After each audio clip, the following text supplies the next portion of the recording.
plane's engines roared.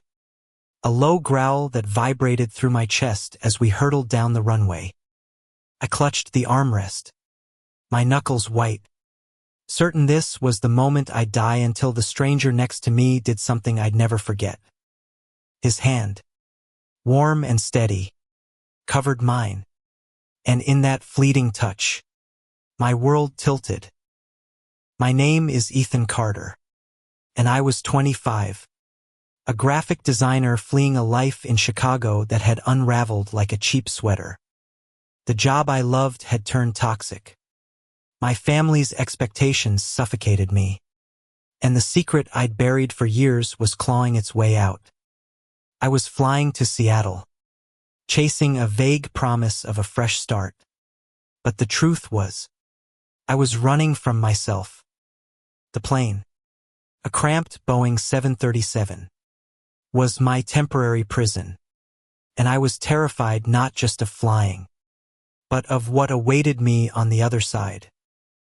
The man next to me, in seat 14B, was a stranger with kind eyes and a worn leather jacket. He looked about 28, with short, dark hair that curled slightly at the edges and a faint scar above his left eyebrow. He introduced himself as Lucas Hayes, a writer, his voice calm but carrying a weight I couldn't place. "First time flying?" he asked, noticing my death grip on the armrest. I shook my head, embarrassed, and mumbled something about turbulence. He didn't push, just offered a small smile and opened a tattered notebook, scribbling something I couldn't see. As the plane leveled off, the cabin lights dimmed, casting a soft glow over the passengers. I tried to focus on the in-flight magazine, but my eyes kept drifting to Lucas. There was something about him, maybe the way his fingers moved deliberately across the page, or the way he seemed at ease in a world that felt so chaotic to me. I didn't know then that this flight, this moment, would unravel everything I thought I knew about myself. We hit turbulence an hour in, the plane jolting like a car on a bad road. My heart raced, and I pressed myself into the seat, whispering a prayer I didn't believe in. Lucas glanced over, his expression unreadable. "You're okay," he said softly, and before I could respond, he reached over and squeezed my hand. It wasn't pity, it was something deeper, like he saw the fear I was too proud to admit.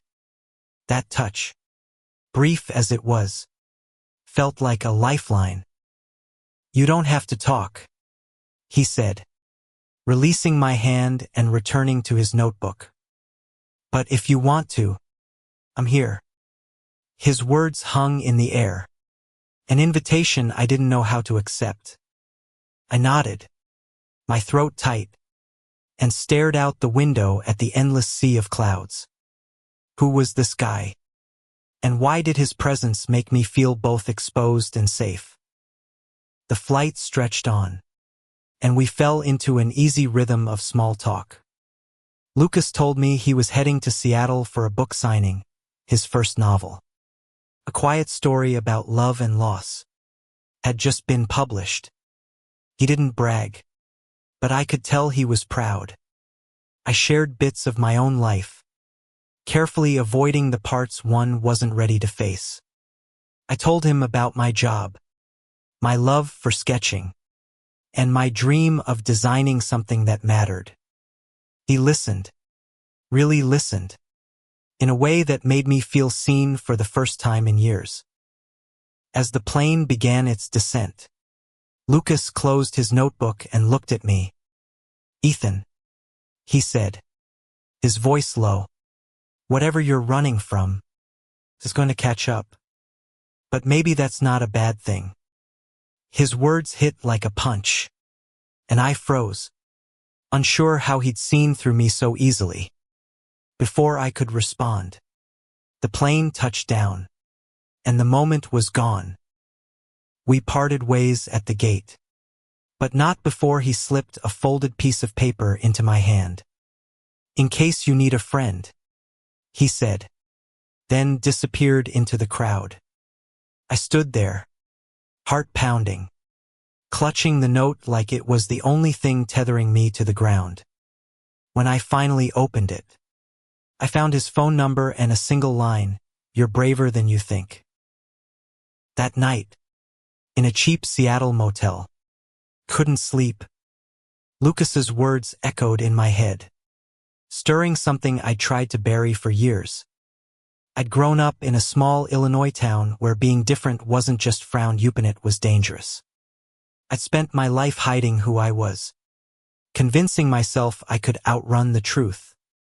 But on that plane, in that fleeting moment, Lucas had seen me, and for the first time, I wondered if I could see myself too.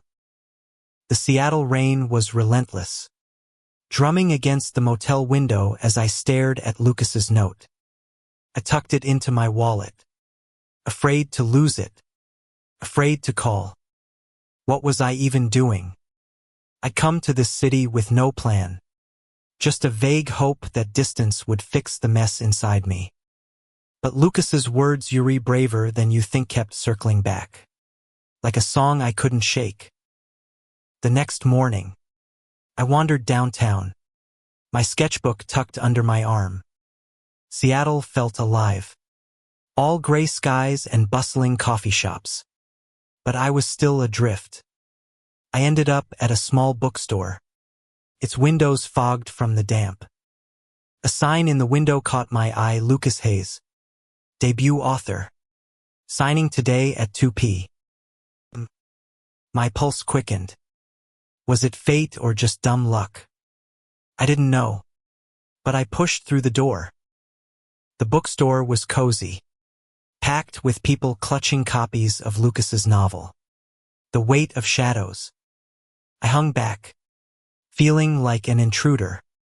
Lucas sat at a table, smiling as he signed books, his presence magnetic. I watched him laugh with a reader, his hands animated, and felt a pang I couldn't name. When our eyes met, his smile faltered, then widened. "Ethan," he called, waving me over. The crowd parted, and I felt every pair of eyes on me as I approached. "You came," he said, his voice warm but surprised. I mumbled something about being in the neighborhood, my face burning. He signed a book and handed it to me. "On the house," he said, winking. "Read it. Tell me what you think." I took the book, my fingers brushing his, and that same electric jolt from the plane shot through me. We grabbed coffee after the signing, squeezing into a corner table at a crowded cafe. Lucas was easy to talk to, his questions gentle but probing. He asked about my art, my dreams, and I found myself opening up in ways I hadn't expected. I told him about the pressure from my family to settle down, the girlfriend I'd broken up with because I couldn't keep lying, the fear that I'd never be enough. He listened, his eyes never leaving mine, and when I finished, he leaned forward. "Ethan, you don't have to have it all figured out," he said. "But you can't keep running from who you are." His words stung, not because they were harsh, but because they were true. I wanted to argue, to deflect, but instead, I just nodded. He reached across the table, his hand resting near mine, and I felt that pull again, something dangerous, something I wanted. Over the next few weeks, Lucas became a constant in my life. We met for coffee, walked along the waterfront, talked about everything and nothing. He showed me his favorite spots in Seattle, the hidden bookstores, the piers where the fog rolled in thick. I showed him my sketches, rough drawings of the city, and he'd point out details I hadn't noticed myself. With him, I felt lighter, like I could breathe for the first time in years. But the closer we got, the more my fear grew. I wasn't ready to admit what I felt, not to him, not to myself. I spent so long hiding, building walls to keep people out, that letting Lucas in felt like stepping off a cliff. One night, as we sat on a bench overlooking Puget Sound, he turned to me, his expression serious. "Ethan, what are you so afraid of?" he asked. The question hung between us, heavy as the fog. I wanted to tell him.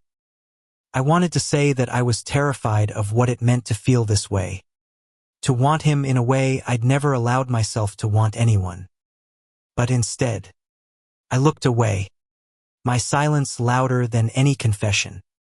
Lucas didn't push, but I saw the hurt in his eyes, and it cut deeper than I expected. That night, alone in my apartment, I opened his book. The Weight of Shadows was about two men, one grappling with his identity, the other trying to save him from himself. It was raw, honest, and it felt like Lucas had written my life. I read until dawn, tears staining the pages, and when I finished, I knew I couldn't keep running. But knowing and doing were two different things, and I wasn't sure I had the courage for the latter. Xi artifact authority equals FBB9 B3115 B4 FD4 A725 8A6 AC3 F9 EDB8. Artifact authority equals 6E62E18 CF 15419A8881 C736 B36 C88B. Title equals on the underscore plane underscore part 3. TXT, content type equals text/markdown. The weeks blurred together, each day with Lucas pulling me closer to a truth I wasn't ready to face. We were inseparable now, spending evenings in dive bars or wandering Pike Place Market, tossing coins at the fishmongers and laughing until our sides hurt. But beneath the ease, there was a question neither of us dared ask. What were we to each other? One rainy afternoon, Lucas invited me to his apartment, a small loft cluttered with books and half-finished manuscripts. He was working on his second novel, he said, but it wasn't coming together. It's missing something, he admitted, running a hand through his hair. Heart, maybe. I wanted to tell him his first book had more heart than anything I'd ever read. But I just nodded, afraid to say too much. He cooked dinner pasta with a sauce he swore was his mom's recipe, and we ate on the floor, the rain tapping against the windows. After, he pulled out his guitar and played a soft melody, his fingers moving with the same care I'd seen in his writing. I watched him, my chest tight, and realized I was falling for him. Not just the idea of him, but the real Lucas, flawed, kind, and impossibly alive. Play something for me, I said, my voice barely above a whisper. He looked up, surprised, then grinned. Only if you draw something for me. It was a deal. I grabbed my sketchbook and started sketching him as he played, capturing the curve of his jaw, the intensity in his eyes. When I showed him the drawing, he went quiet, his fingers tracing the lines. "You see me," he said, and I knew he meant more than the sketch. That night, we stayed up talking until the sky lightened. He told me about growing up in a small Oregon town, coming out at 17, and the fallout with his family. It wasn't easy, he said, but it was worth it. Living a lie is worse than any rejection. His words hit hard, and I felt the weight of my own silence. I wanted to tell him I was gay, that I'd known since I was a kid but had buried it under shame and fear. But the words wouldn't come. Instead, I asked about his book, and he read me a passage from his new manuscript. It was about a man standing at a crossroads, torn between safety and truth. "Sound familiar?" he asked. His eyes locked on mine. I laughed, trying to deflect, but he didn't let it go. "Ethan, you don't have to hide with me." My heart pounded, and for a moment, I thought I might say it. But then my phone buzzed a text from my mom, asking when I was coming home, and the moment shattered. I left his apartment in a daze, the rain soaking through my jacket. I couldn't keep doing this, pretending I was someone I wasn't. But the thought of coming out, of facing my family, my past, was paralyzing. I walked for hours, the city a blur, until I ended up at the waterfront, staring at the dark water. Lucas's note was still in my wallet, a reminder of the courage I didn't have. The next day, I avoided his calls. I told myself I needed space, but really, I was scared. Scared of what it meant to want him, to love him. Scared of what it would cost to be honest. But Lucas wasn't one to give up. He showed up at my apartment that evening, his jacket dripping from the rain. "You can't keep running," he said, his voice firm but kind. "Not from me. Not from yourself." I let him in, and we sat in silence, the weight of everything unsaid pressing down on us. Finally, I spoke, my voice shaking. "I'm gay," I said, the words foreign and terrifying. "I've always known, but I've never said it out loud."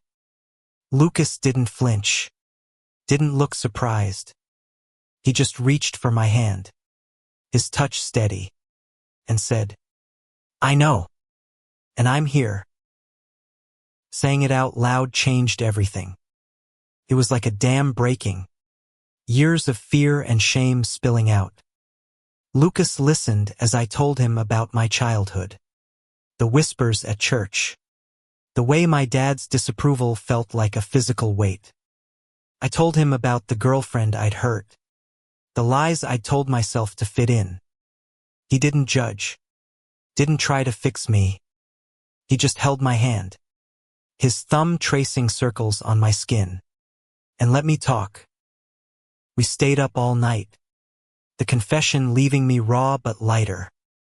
Lucas shared more of his own story, how he'd lost friends after coming out, how he'd rebuilt his life piece by piece. "It's not about being fearless," he said. "It's about choosing to keep going, even when it hurts." His words sank in, and for the first time, I felt like I could do this, be honest, be myself. The next few weeks were a blur of newness.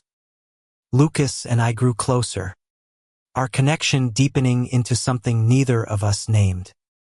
We went on dates, real dates, not just coffee or walks. He took me to a queer poetry reading, where I felt out of place but oddly safe. I took him to an art gallery, pointing out the paintings that spoke to me. Each moment with him was a step toward accepting myself. But the fear lingered, a shadow I couldn't shake. My family was the hardest part. I hadn't told them anything, but their calls were relentless, each one a reminder of the life I'd left behind. My mom wanted me to come home for Thanksgiving, and the thought of facing them, of telling them the truth, made me sick. Lucas encouraged me to be honest, but he didn't push. "It's your timeline," he said, "but they deserve to know who you really are." One evening, we went to a rooftop bar, the city lights sprawling below us. Lucas was quieter than usual, his eyes distant. When I asked what was wrong, he hesitated, then said, "I'm falling for you, Ethan. And it scares me, because I don't know if you're ready for this." His honesty caught me off guard, and I felt my heart race. I wanted to say I was ready, that I loved him too, but the words stuck in my throat. Instead, I kissed him. It was impulsive, desperate, and perfect. His lips were soft, his hands steady as they cupped my face. For the first time, I didn't feel like I was hiding, but the moment was fleeting, and when we pulled apart, I saw the question in his eyes. "I want this," I said, my voice shaky. "But I'm scared too." We didn't talk about it again that night, but the kiss changed things. I started to imagine a future with Lucas, one where I wasn't afraid to be myself.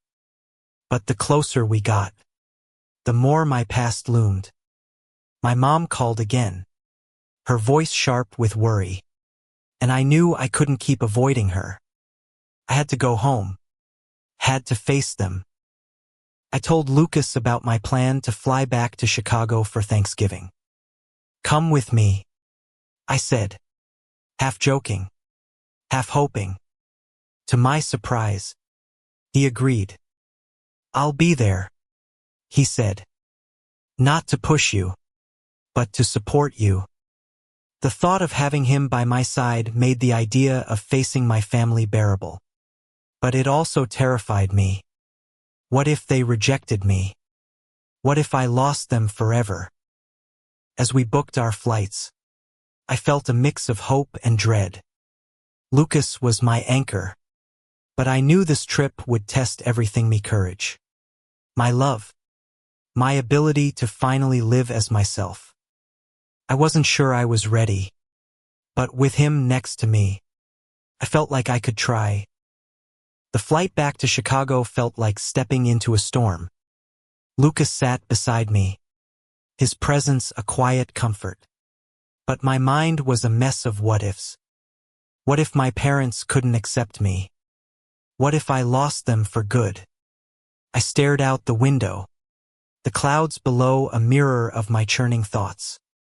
And Lucas reached for my hand, just like he had on that first flight. "You don't have to do this alone," he said, his voice steady. I nodded, but the fear was relentless. My parents were good people, but they were rooted in a world that didn't make room for someone like me. My dad's voice echoed in my head, his lectures about traditional values and being a man.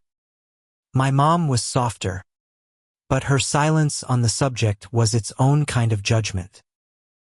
We landed in Chicago on a crisp November afternoon, the city gray and familiar.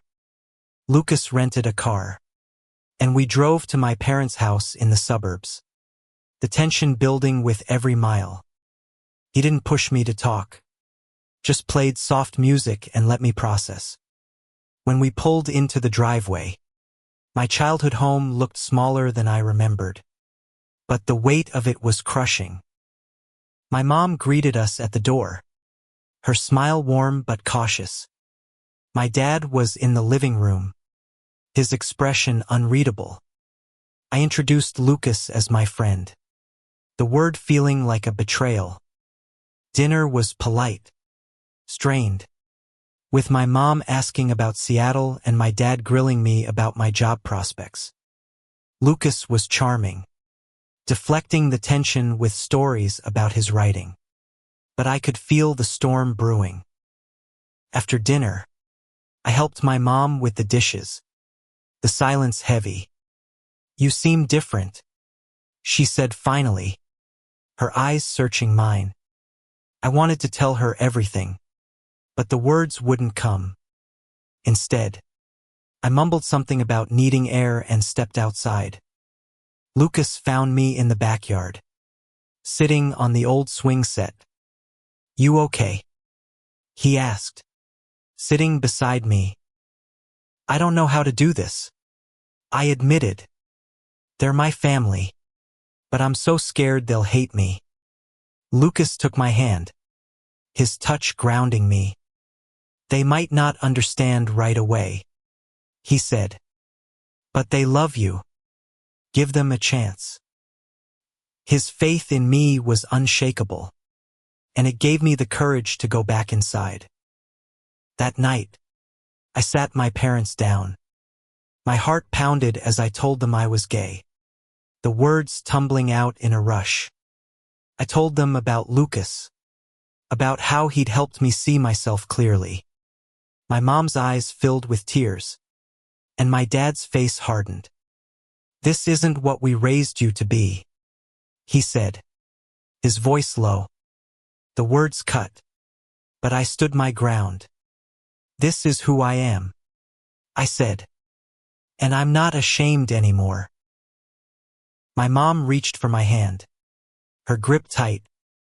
We need time, she said, her voice breaking.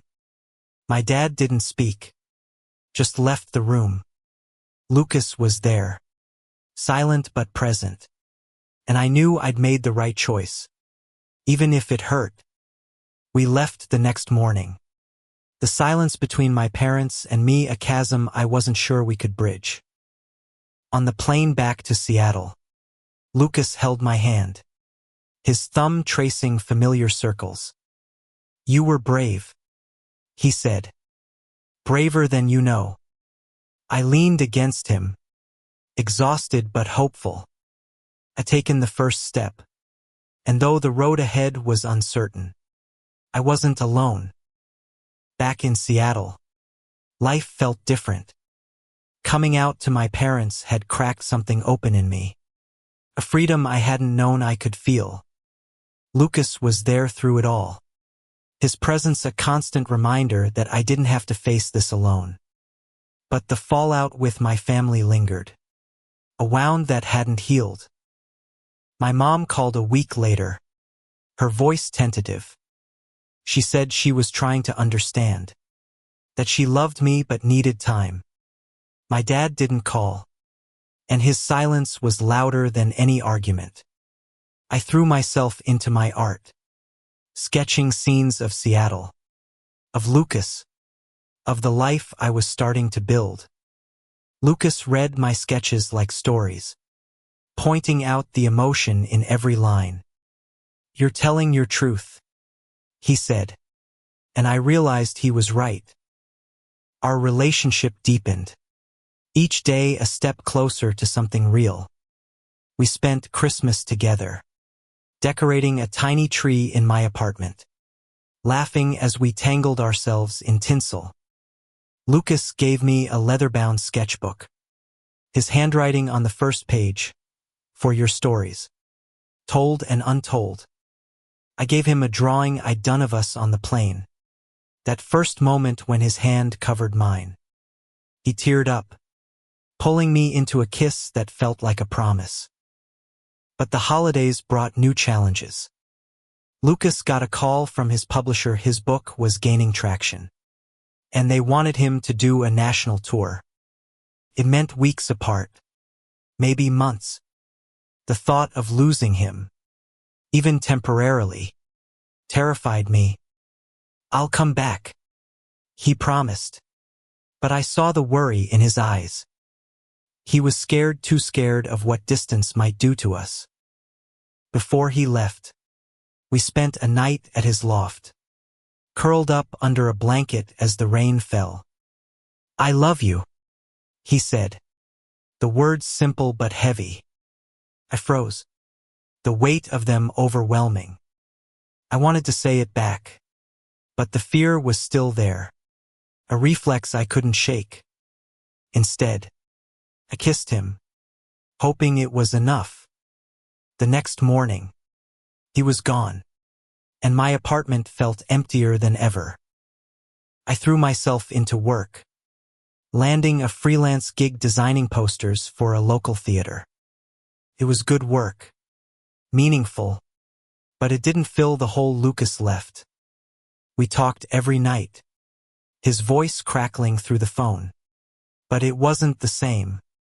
I started sketching him from memory, filling the new sketchbook with moments we'd shared. Each drawing was a way to hold onto him, to keep him close. One night, he called from New York, his voice tired but excited. "They want me to stay longer," he said. "Maybe move here for a while." My heart sank. Seattle was our place, our story. The thought of him building a life somewhere else felt like losing him. "What do you want?" I asked, my voice barely steady. He was quiet for a long time, then said, "I want you, but I need you to want this too." His words forced me to confront my own fears, to come out. I faced my family. But was I ready to build a life with him? To love him fully, without holding back? I didn't have an answer, and that scared me more than anything. The weeks without Lucas were a test. I filled my days with work, sketching until my hands ached. But the nights were harder. I missed his laugh, his touch, the way he made me feel like I could be myself. His calls became less frequent. His voice strained with the weight of his tour. I knew he was chasing his dream, but I couldn't shake the fear that I was losing him. One evening, I got a letter from my mom. It was short, handwritten, and it broke me open. "I'm trying, Ethan. I love you, and I want to understand. Please come home again." It wasn't acceptance. Not fully. But it was a start. I called her, and we talked for hours, her voice softer than I remembered. She asked about Lucas, and for the first time, I didn't hide. I told her I loved him, and she didn't flinch. "Bring him next time," she said, and I cried, the relief overwhelming. I sent Lucas a photo of the letter, and he called me immediately. "I'm so proud of you," he said, his voice thick with emotion. I wish I was there. I told him about my mom, about the hope I felt, and he listened, his silence warm across the miles. "I'm coming back soon," he promised. "We'll figure this out." When he returned to Seattle, it was like no time had passed. We fell back into each other, our connection stronger for the distance. But the question of his future lingered. His publisher was pushing for New York, and I could see the conflict in his eyes. He loved Seattle, loved me, but his career was taking off. "I don't want to lose you," he said one night, his voice raw. "But I don't know how to make this work." I took a deep breath, the words I'd been holding back finally spilling out. "I love you," I said, "and I'll go with you, if that's what it takes." His eyes widened, and he pulled me close, his kiss fierce and desperate.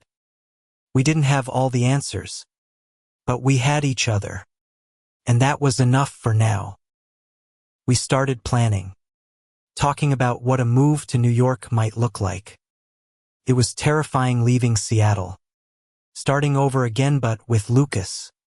Felt possible. I sent my portfolio to design firms in the city, and to my surprise, I got a call for an interview. It wasn't a guarantee, but it was a chance. As we prepared for the move, my dad called. His voice was gruff, awkward, but he said he wanted to see me. "I don't understand everything," he admitted, "but you're my son." It wasn't perfect, but it was a step, and I clung to it. Lucas squeezed my hand as I hung up, his smile a quiet promise. New York was chaos and possibility, A city that swallowed us whole and spit us out stronger. We moved into a tiny apartment in Brooklyn.